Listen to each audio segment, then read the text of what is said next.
My name is Regina Gashora. I am the president of Junior Golf Foundation. We are here today because we are hosting the Safaricom Elite Camp, where we have a coach from the US, Coach Jim Hardy.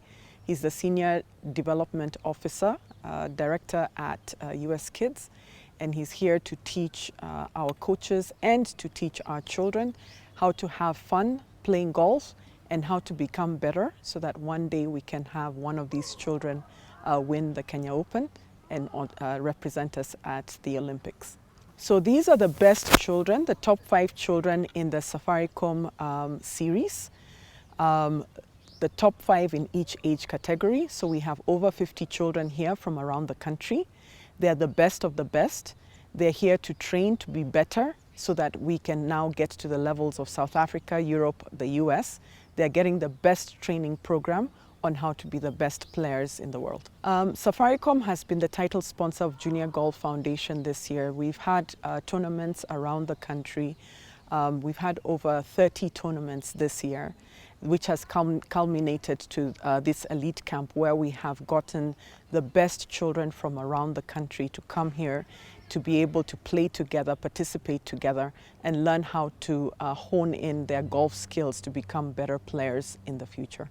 So the first thing that we are doing is we have a second coaches training. We had one last year where we've had all the coaches who are trained last year have gone for a second training, a reinforcement training. So the whole country has a coach who is a US Kids certified coach who knows how to train children. The second thing is we've opened up opportunities for our children to be able to play golf through the Golf in Schools program. Also through the golf clubs are opening it up to a lot of juniors to be able to come in and learn how to play golf. So that has opened it up. But a camp like this is very important because what we are doing is we are filtering all the best players, we're filtering them into an elite program. And that elite program is the one where we will get our future champions. And we are grateful to Safaricom because they have walked through the journey with us since January. And this is the finale for the juniors in terms of this is where the best of the best get to compete with each other. The parents have been very, very supportive. I believe they've been waiting for a moment like this in a very long time. It's when we get good sponsors like Safaricom who are able to invest in such programs that we are able to see progress. We've already seen from the beginning of the year to the end of the year that the children's game has become much, much better. A lot of children have dropped 10, 15, 20 strokes from the moment they started to now. And it is only now that even Coach Jim was saying the level of golf that we have right now, he can actually see in the future that we have a PGA Tour champion, we can see a DP World champion, and we can also see our children in 2028 being in the Olympics. It is due to sponsorships like this that we can actually grow the game of golf to an international sport, the same as athletics is in Kenya. My name is Jim Hardy. I'm the Senior Director of the US Kids Golf Company.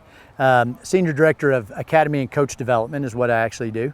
And so we're here in Kenya for the second time to continue to work with coaches and help them to become better at delivering a great pathway, we call it the player pathway, to the kids of Kenya so that we have some champions that come out of these junior golf programs around Kenya. So we're doing an elite camp or a boot camp here at Windsor, and it's 2 days, today and tomorrow, and then they play a golf tournament on Monday. The interesting thing about this is that I kind of have 2 ideas in mind. One is to make sure that the parents know that in order for their kids to stay very involved in golf, it must stay fun. So I quoted this morning Phil Jackson, a great basketball coach from the United States. He coached the Chicago Bulls. He always said that kids who have fun in sports perform better, stay involved longer, and practice harder. And so the idea there is that we're teaching the kids to have fun in their training and it's okay to have fun while they're training. In fact, it's a good idea to have fun when they're training. It doesn't have to turn into a job. What we've done in this boot camp so far this morning has been kind of an introduction and an assessment of the skills that they're at now. And then this afternoon and tomorrow morning we're going to coach and do drills and games. And then tomorrow afternoon we're going to assess again. And then Monday they're going to play in a golf tournament. So in this group of children, we have some really, really good players already. We have some players that are breaking thresholds, right? Breaking 90 is a threshold, breaking 80 is a threshold, breaking 100 is a threshold. So we have players going from breaking 70, shooting in the 60s, to players that are just now breaking 100. So they're all considered elite because they're top 5 in their age group in the Safaricom tournaments or the US Kids Golf tournaments. And so they're invited here so that we can continue to take the kids that are most interested, most engaged, and already most talented, and see if we can help them get better and better. I think it's important to have a pathway.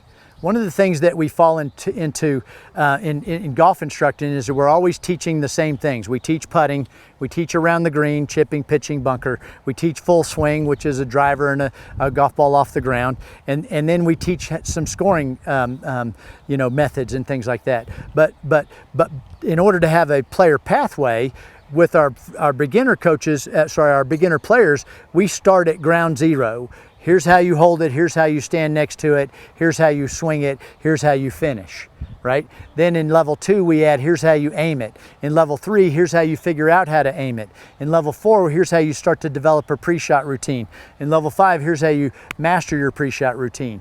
And then in level 6, 7, 8, 9, and 10, we're really starting to fine-tune. We're really wanting to make sure that the golfer, at this point, they're already engaged, they're already close to breaking 100, and now it's time to fine-tune their game. But it's important to just like in school, we wouldn't teach a year one student in school algebra. We would teach them their numbers, and then how to add, and then how to subtract, and then how to multiply and divide.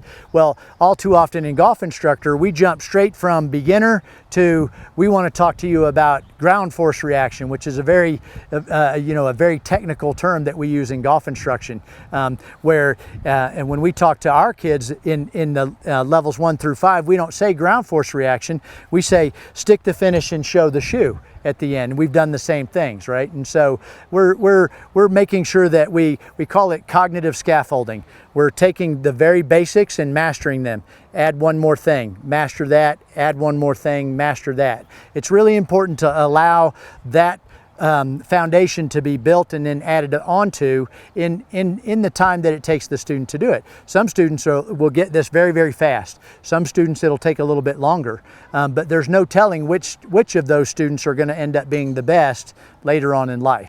Actually, this started a year ago. We came and trained in Nairobi. We trained 45 coaches. We put them through our level 1 and 2 certified coach program. And so now I'm here, and instead of having everybody come to me in Nairobi, I'm traveling. So I started in Mombasa, and I got to play Vapingi. I'm sure I messed that up, Vapingo. And then we had the clinic with 5 coaches at Niali. And so we spent 2 days together working out what challenges they had and helping them to become better coaches, and understanding the concepts behind cognitive scaffolding, adding on at the right time. And so the coaches have all said so far that it's been wonderful. So I went from the coastal region in Mombasa for 2 days, then I've been now in Nairobi. This is my 4th day of teaching 2 different groups of coaches, our Nairobi Region 1 and our Nairobi Region 2.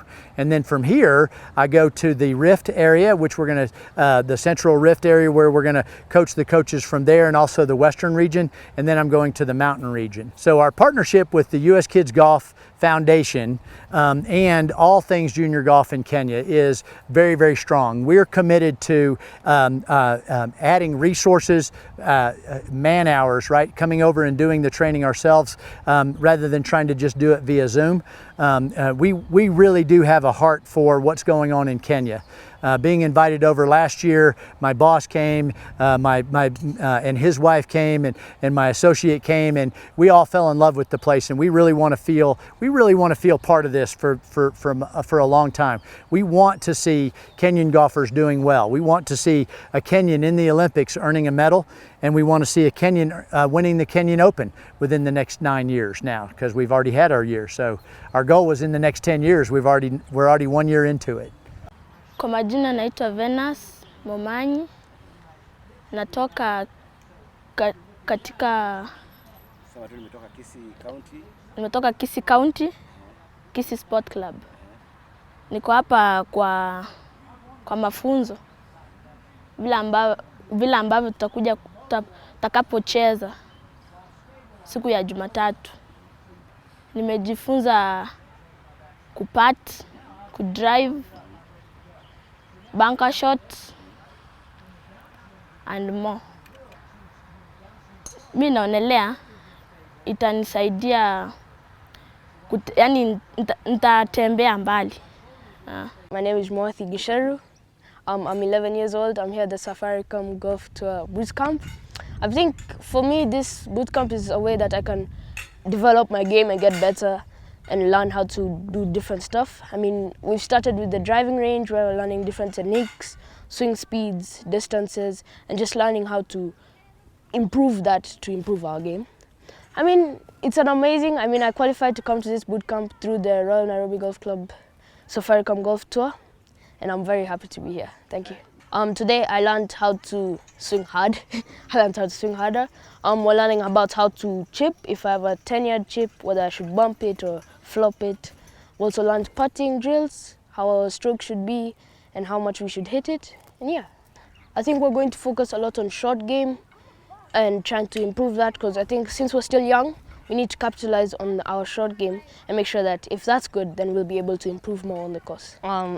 I most times try, if I have a lesson, I normally have a notebook where I take notes, and every time I go to the course or to the range, I practice these things I've learned from my coach, all the coaches out here helping us. Yeah.